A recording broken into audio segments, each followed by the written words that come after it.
Myself, Dr. M. Saranya, Assistant Professor of BB Department. Now I am going to present a topic on management as a profession. Over a large few decades, factors such as growing size of business unit, separations of ownership from management, growing competition, etc., have led to an increased demand for professionally qualified managers. The task of manager has been quite specialized. As a result of this development, the management has reached a stage where everything is to be managed professionally. A profession may be defined as an occupation that required specialized knowledge and intensive academic preparations to which entry is regulated by a representative body. The essentials of professions are: first one is specialized knowledge, second one is formal education and training, third one is social obligation, fourth one is code of conduct, fifth one is representative association. Now we are going to see about specialized knowledge. A profession must have a systematic body of the knowledge that can be used for development of professions. Every professional must make a deliberate efforts to acquire expertise in the principles and techniques. Similarly, a manager must have a devotion and involvement to acquire expertise in the science of management. Formal education and training. There are number of institute and university to impact education and training for a profession. No one can practice a profession without going through a prescribed course. Many institute of management have been set up for imparting education and training.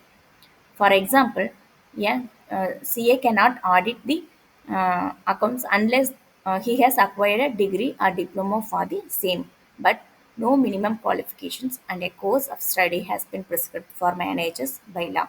For example, MBA may be preferred but not necessary. Next one is social obligation. Profession is a source of livelihood, but professionals are primarily motivated by a desire to serve the society. Their actions are influenced by social norms and values. Similarly, a manager is responsible not only to its owners but also to the society, and therefore he is expected to provide quality goods at reasonable prices to the society. Next one is code of conduct. Members of a profession have to abide by a code of conduct which contain certain rules and regulations, norms of honesty, integrity, and special ethics. A code of conduct is enforced by a representative association to ensure self discipline among its members. Any member violating the code of conduct can be punished and his membership can be withdrawn. The IMA has prescribed a code of conduct for managers, but it has no right to take legal action against any managers who violate it. Last one is representative association. For the regulation of profession, existence of a representative body is a must. For example, an Institute of Chartered Accountants of India establishes and administers a standard of competence for the auditor, but the AIMA, however, uh, does not have any statutory powers to regulate the activities of managers.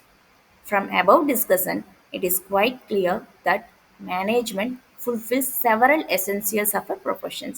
Even then, it is not a full-fledged professional because it does not restrict the entry in managerial job for accounts one standard and another. No minimum qualifications have been prescribed for managers. Last one is no management association has the authority to grant a certificate of practice to various managers. All managers are supposed to abide by the code of formulated by IMA. Competent education and training facilities do not exist. Managers are responsible to many groups such as shareholders, employees, and society. A regulatory code may be crucial for their freedom. Managers are also known by their performance and not mere degrees. The ultimate goal of business is to maximize profit and not social welfare. This is why Hamas has rightly remarked the slogan for management is becoming he who serves best also profits most. Thank you.